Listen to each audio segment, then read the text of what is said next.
Depuis l'avènement de la démocratie dans notre pays, nous n'avons cessé d'écrire les belles et glorieuses pages de l'histoire du mouvement syndical et à chaque fois, nous essayons de les parfaire davantage afin de consolider et enraciner les bases du pluralisme syndical.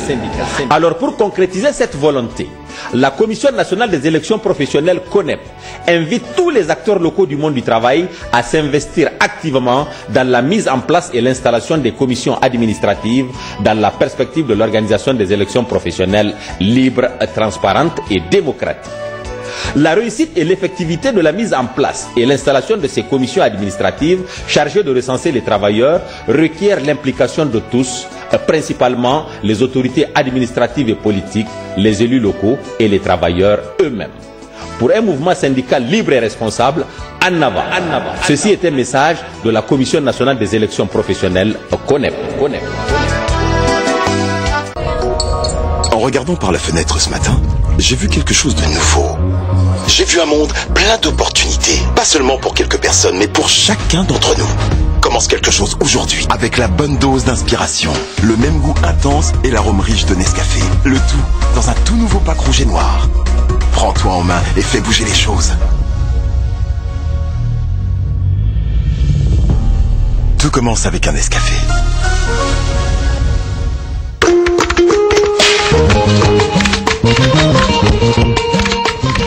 Nulle part au monde, vous ne verrez une société de transport voyageurs avec de la qualité dans le choix de ses bus.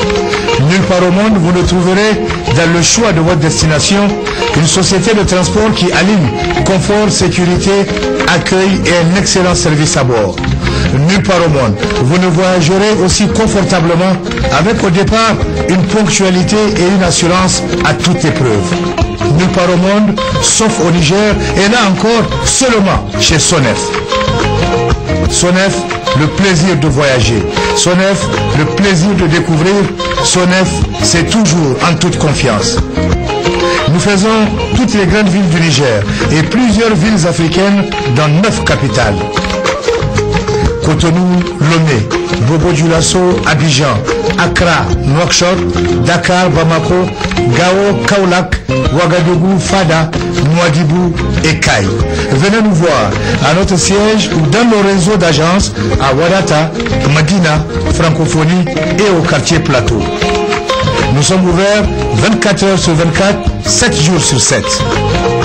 Nos réservations 99 09 0209 89 89 50 24 89 89 50 22. Sonef, nous sommes là où personne n'est encore parvenu. Sonef, le plaisir d'être ensemble.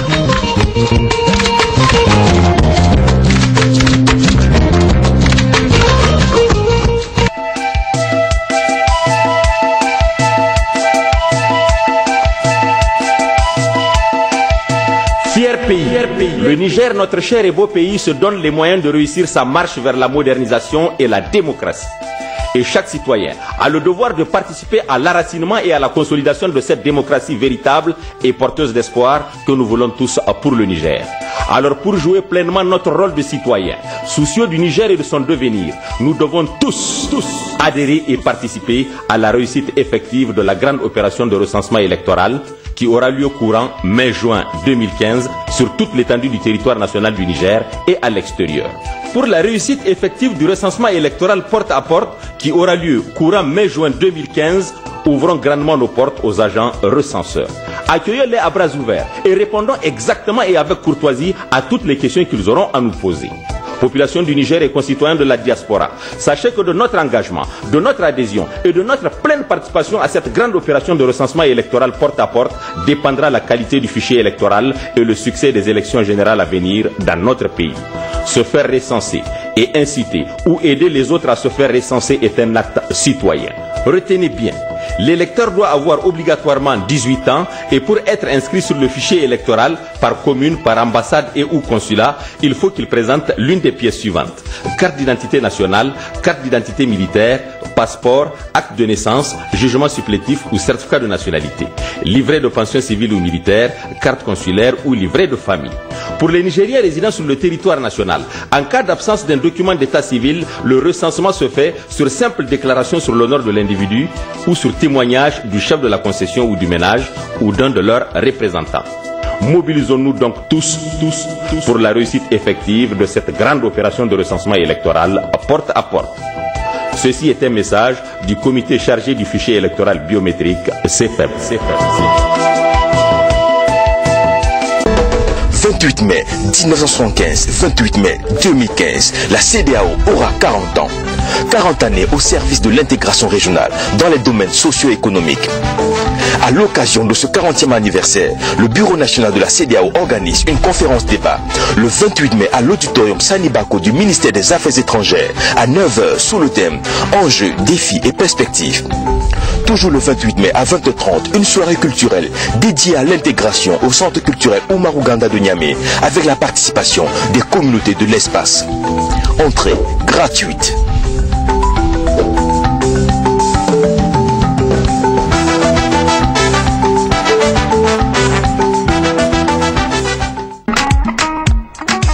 Kango garan boha ifo seno bor himnin ban jangal hun kulegi charamsi dal waran kul kan bor ban jangal fonde karra gwamnati gidan dal iye da tammahinka isi dan kal fonda albarkantaira kan yanga labo cina da zade yangai tabbatandi kan gati arzaka fonde sigir beri bere kayan yangai company beri bere kan yanga jinaite bore goreira ganda arzakai karanziyai da farmo fonde dal hinza da tammahinka sifur kal chawyomo fondeira dal hinka da tammahinza sifur kal sajo mazada yango fondara sanga harce ciyan fondaira da annema zadan diyango dalhinka da tammafa isa dan kala lakkal kana do harai da citi fondai da banim foya amkani kwareira dalfa da tammahinza sikoi kala cinari berai do harai fonda berai da fu berai cinengai da fondai kan yanga zijiga barkan sigane pon dalfa da tammahinka a sifur kala labizai iburcintara kayan diya ngora sarusu berai banandai ga kisinai bunubuna banandi kaina da alhaku sasabantai dalfa da tammafa sifur kala banodo harai da talkai ga kisinai yan fondaira dalfa ga furo irnamuna maido hara da furtajai jinko yangodo jangal banayan tabbatan diyan amantikala su banayan kangati bondure wote sanga ai aramaran jangalai bana jawabi wonewo amon funi irse kala irlabu service bureau kanga hagoy da jangalai tayono. Niamey accueille pour la deuxième fois le Festival international de films Les très courts métrages qui aura lieu du 5 au 14 juin 2015. En compétition, une cinquantaine de films de moins de 3 minutes représentant le meilleur et surtout le plus court de la production audiovisuelle mondiale de l'année. Chaque spectateur vote pour les films qu'il préfère. Venez donc voter pour les meilleurs clips au CCFN du 6 au 14 juin à 16h30, 19h30 et 20h, au Club Mouki du 5 au 10 juin à 16h30 et 20h30, à l'Université Abdou Moumouni à la place Abbé les 8 et 9 juin à 20h30, à Lamordé avec le cinéma numérique ambulant les 12 et 13 juin à 20h30. Ne ratez pas l'occasion de faire le choix de votre meilleur film de l'année. Entrée libre.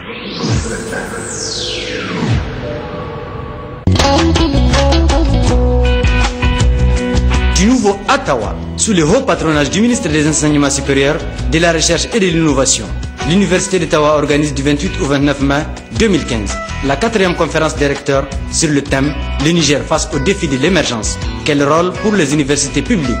En outre, cet événement sera marqué par plusieurs manifestations sportives et culturelles, ainsi que des échanges fructueux sur la gouvernance et le développement universitaire. Alors, prenez-y part massivement et ne vous faites pas raconter. Partagez plus, chattez plus souvent, likez encore plus. Passez sa journée entouré de tous ses amis. Et s'ouvrir au monde. On ne peut plus s'en passer. Chez Orange, nous pensons que vous en méritez toujours plus. C'est pourquoi, jour après jour, nous faisons tout pour vous apporter le meilleur de la téléphonie. Avec Orange School, le SMS est à 1 franc et l'appel à 1 franc la seconde vers School. En plus, Wikipédia et Facebook sont illimités. Pour profiter, compose vite le dièse 225 dièse, option 1 puis 2. La vie change avec Orange.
Messieurs, mesdames, bonsoir et merci de votre fidélité à Télé Sahel. Retenez tout d'abord que le président de la République, Issoufou Mahamadou, est rentré cet après-midi d'Abidjan, en Côte d'Ivoire, où il a pris part à la 50e Assemblée annuelle de la Banque africaine de développement. À sa descente d'avion, le chef de l'État a été accueilli par le Premier ministre, chef du gouvernement, Brigitte Raffini, puis salué par les corps constitués.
Et vous pourrez d'ailleurs suivre le film complet de cette assemblée annuelle de la Banque africaine de développement en fin d'édition avec nos envoyés spéciaux. Le président de la République, chef de l'État Issoufou Mahamadou, s'est entretenu cet après-midi à la résidence avec le secrétaire général de l'Organisation de l'aviation civile internationale, Raymond Benjamin. Voici sa déclaration à sa sortie d'audience. J'ai remercié le président de la République pour la distinction qui m'a été faite hier, où il m'a donné le grade de commandeur. Nous avons réaffirmé le partenariat entre le Niger et l'OACI, mon organisation, dans les domaines de la lutte contre terroristes, avec les mesures sur les aéroports, dans la recherche d'une plus grande sécurité et également d'une meilleure coordination entre les civils et les militaires pour l'utilisation de l'espace aérien. Je l'ai assuré que nous continuerons à travailler avec vos secteurs de l'aviation sous l'égide du ministre des Transports, et je l'ai remercié parce que ici le président de la République donne son soutien entier au secteur de l'aviation qui est extrêmement important pour le Niger. Vous avez un territoire extrêmement vaste et vous êtes un pays enclavé. Donc l'aviation est un facteur de développement économique et social pour des emplois et pour également servir de hub, je l'espère, dans les années à venir. Voilà ce que nous avons abordé comme question. Le président m'a assuré qu'il appuierait les grands projets qu'il a dans le domaine aéroportuaire, ici à Niamey, mais également à Agadez. Et ce communiqué du secrétariat général de l'Assemblée nationale, une délégation de l'Assemblée nationale conduite par son président Amadou Salifou, se rendra du 27 mai au 1er juin 2015 à Yamoussoukro en Côte d'Ivoire, où elle prendra part à l'Assemblée régionale Afrique de l'Assemblée parlementaire de la francophonie. La délégation est composée des députés membres de la section nigérienne de l'APF, ci-après Madame Garba Asmaou, Monsieur Sampari Mendeba, Barka Gaishatou, Mahamana Mariama Moussa, Mahamana Lawali Gonda, secrétaire parlementaire, et de M. Abdou Garba, directeur de cabinet du président de l'Assemblée nationale, M. Aboubakar Tchemogo, secrétaire général de l'Assemblée nationale, M. Aliou Issa, directeur de la coopération. Le Premier ministre chef du gouvernement, Birji Rafini, a reçu en audience ce matin le commissaire à la paix et à la sécurité de l'Union africaine. Il est accompagné de Mohamed Ibn Chambas, représentant spécial du secrétaire général des Nations Unies pour l'Afrique de l'Ouest. Donc nous avons tenu, après l'inauguration du siège de la force multinationale mixte et de son état-major hier à N'Djamena, de venir ici pour renouveler donc ce message de solidarité et de détermination pour en finir avec les menées terroristes du groupe Boko Haram. Également renouveler notre attachement à ce que la dimension humanitaire de ce conflit soit traitée correctement, et également envisager aussi la dimension développement pour réellement traiter les causes profondes de cette question. Donc nous avons été très heureux et reconnaissants à Monsieur le Premier ministre de nous avoir reçus ce matin Et nous avons été également très encouragés par le message qu'ils viennent de nous exprimer au nom du président de la République du Niger.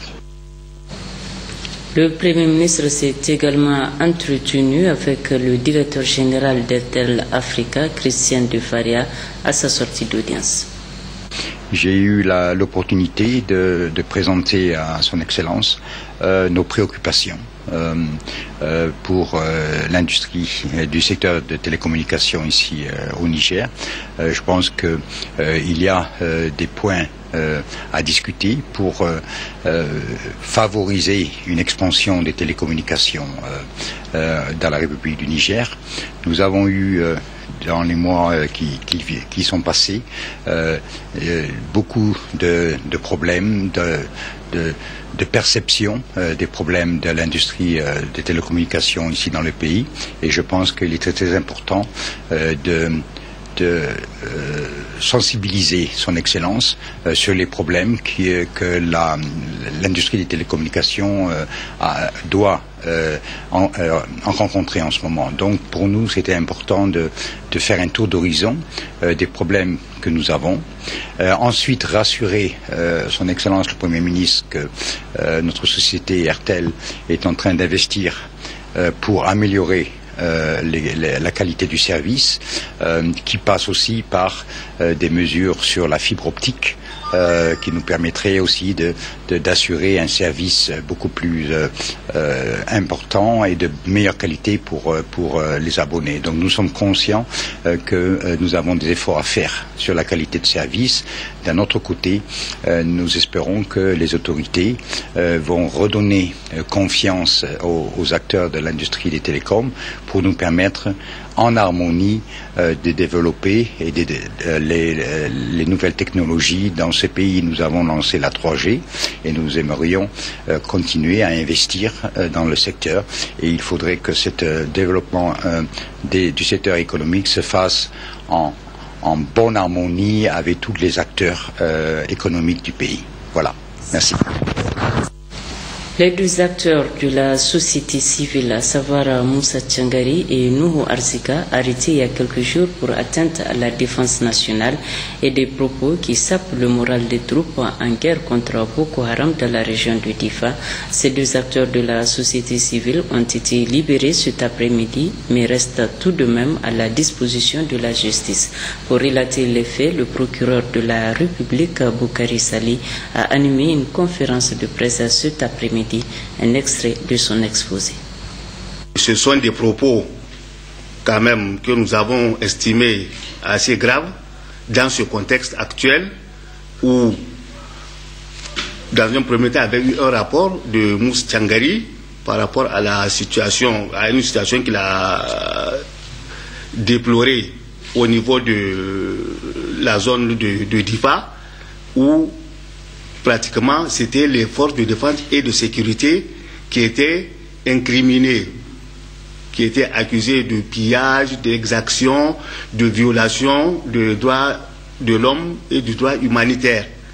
Et que ces propos, quand même, juste au lendemain de l'attaque meurtrière qui a eu lieu au niveau de l'île de Karamga, qui s'est soldée par la mort de près de 46 soldats nigériens et 28 civils, pendant que la nation toute entière pleurait ses fils, pendant que l'armée pleurait aussi leurs soldats tombés sous le champ d'honneur, vous conviendrez avec nous quand même que ces propos sont assez graves dans ce contexte actuel.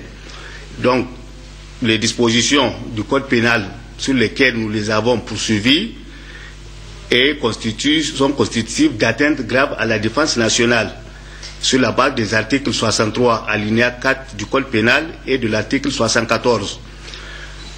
Au niveau du juge d'instruction, ils ont été inculpés, mais placés en liberté provisoire. Cela ne veut pas dire qu'ils n'ont rien fait, qu'ils sont libres totalement de leur mouvement. Il ne s'agit pas de cela. Il ne faut pas que les gens crient victoire pour dire qu'on les a libérés, ils n'ont rien fait. Il ne s'agit pas de cela. Les faits pour lesquels ils ont été poursuivis ont été reconnus par le juge d'instruction qui les a inculpés sur les mêmes faits pour lesquels nous-mêmes, au parquet, nous les avons poursuivis. Le juge d'instruction, tout naturellement, il n'a pas jugé, disons, nécessaire de les placer sous mandat de dépôt, tout simplement parce qu'il estime qu'ils ont une garantie de représentation. Il faut que les gens comprennent, ce n'est pas le fait de laisser quelqu'un à liberté qui peut dire que ce monsieur n'a rien fait. Ils sont inculpés et le juge va continuer à instruire le dossier jusqu'à arriver à clôturer l'information et éventuellement à les renvoyer devant la juridiction du jugement si toutefois il trouve des charges suffisantes. L'instruction, dans tous les cas, vous savez, elle est faite à charge ou à décharge. Dans tous les cas, nous, au niveau du ministère public, nous sommes satisfaits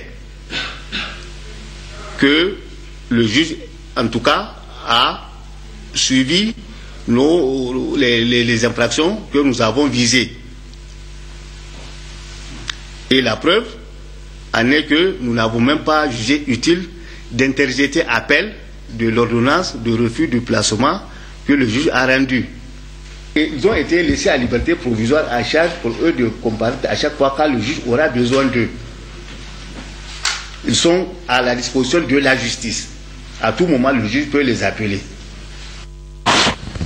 Suite de cette édition avec ce communiqué du ministère des Finances, le ministre des Finances informe les agents de la Direction générale des impôts que suite au référé en date du 27 mai 2015, le tribunal de grande instance hors classe de Niamey a annulé le préavis de grève du syndicat national des agents des impôts SNAI pour les journées du jeudi 28 et vendredi 29 mai 2015. En conséquence, le ministre des Finances invite tous les agents à se présenter sur leur lieu de travail. Le ministère des Affaires étrangères, en collaboration avec l'ensemble du corps diplomatique accrédité au Niger, a organisé cet après-midi dans la salle Sani Bako une conférence débat sur l'agenda 2063 de l'Union africaine, un document stratégique qui s'inscrit dans la vision commune des pays africains. Nous y reviendrons au cours de nos prochaines éditions. Le ministre d'État, ministre de l'Agriculture, était à Maradi où il a effectué une série de visites dans les services relevant de son département ministériel. Il s'est agi pour Maidaji Alambay de s'inquiéter des conditions de travail dans ces services et leur état de fonctionnement. La synthèse avec Maman Oumarou et Adine Aglas. Au deuxième jour de son séjour à Maradi, le ministre d'État, ministre de l'Agriculture, Maidaji Alambayi, se est rendu sur le périmètre de Djiratawa où il a pu constater de lui-même le tas d'avancement de l'extension opérée sur ce périmètre, dont l'exploitation est sujette à plusieurs problématiques d'ordre opérationnel et qui aujourd'hui semble trouver solution tant est-il que les différents acteurs s'accordent à travailler le site objet d'extension. Et c'est avec satisfaction que le ministre d'État, ministre de l'Agriculture, a constaté que les exploitants ont déjà commencé à profiter des récoltes engrangées sur le périmètre. Toute chose qui entre en ligne de compte de l'initiative 3N, comme c'est le cas du groupement des femmes transformatrices de Niébé sur plusieurs formes d'aliments. Ces femmes ont également été rencontrées par le ministre d'État Maidaji Alambayi qui les a encouragées dans leur travail. Le ministre d'État, ministre de l'Agriculture, a aussi, au cours de son déplacement dans la région de Maradi, rencontré les populations des contrées visitées pour d'abord leur transmettre les salutations et les encouragements des plus hautes autorités du pays, avant de leur demander de s'approprier les ouvrages réalisés à leur profit, de les entretenir et d'en prendre soin. Il a ensuite demandé aux populations de faire des prières afin que Dieu gratifie notre pays d'un hivernage fécond et d'une quiétude sociale qui puisse garantir la paix partout et pour tous. Pour achever son séjour à Maradi, le ministre de l'Agriculture a aussi effectué des visites au niveau des différents services relevant de ses compétences. C'est ainsi qu'en compagnie du secrétaire général du gouvernorat, du premier vice-président du conseil régional et les membres de sa délégation, Maidaji Alambayi s'est rendu au niveau de la direction régionale de l'agriculture, celle du génie rural, à l'INRAN, à l'UNAHA, la CAIMA et les différents projets sous tutelle du ministère de l'Agriculture, à savoir le PEMERSA, le PPI Rwamou et le PASADEM. Il s'est agi pour le ministre de s'inquiéter du fonctionnement des 10 services et voir de près dans quelles conditions travaillent les agents. Le ministre a également rendu des visites de courtoisie aux honorables sultans du Katsina de Gobir et à l'issue de son séjour à Maradi, le ministre Alambaï en tire une conclusion. Dieu merci, j'ai rencontré des cadres assez mobilisés autour des objectifs qui sont ceux assignés à mon département ministériel. Nous avons déjà toute la journée d'hier travaillé sur le terrain avec ces mêmes cadres et nous avons constaté qu'ils suivent tous les chantiers du projet Bazadem exactement. Et nous avons compris qu'ils ont intériorisé, n'est-ce pas, tout ce qui relève véritablement de notre mission. Mais nous n'avons pas manqué de leur rappeler encore une fois de plus, même si déjà ils le font. Nous leur avons rappelé qu'ils doivent poursuivre ce qu'ils sont en train de faire et peut-être même le renforcer. Parce que nous avons des entreprises, il faut le reconnaître, qui ont quelques faiblesses. Sur le plan matériel, peut-être même sur le plan financier, elles enlèvent des marchés régulièrement. Mais dans l'exécution, il y a souvent des défaillances, des retards par rapport aux délais contractuels. Mais avec le suivi que nous allons renforcer désormais, nous pensons qu'elles vont s'améliorer et les prestations qu'elles vont produire vont être durables et profiteront pendant longtemps, soit aux populations pour lesquelles elles sont distribuées. Pour sa part, le ministre des Transports, Saleh Sedou, a procédé lundi dernier à l'installation officielle du nouveau délégué du directeur général de l'ASECNA aux activités aéronautiques nationales du Niger. La cérémonie s'est déroulée en présence notamment du directeur général de l'ASECNA et de plusieurs autres responsables des services aéroportiers. Baka Ajar. Les activités aéronautiques nationales du Niger, ANN, ont depuis ce lundi un nouveau locataire. Il s'agit de M. Mohamedou Abdoulaye qui a été officiellement installé dans ses nouvelles fonctions et présenté à ses collaborateurs ce matin. Un nouveau parcours qui a besoin de plusieurs atouts pour mener à bien le travail, apporter des réponses idoines aux différentes attentes afin de préserver ce symbole de coopération et d'intégration qu'incarne l'ASECNA auprès des pays membres.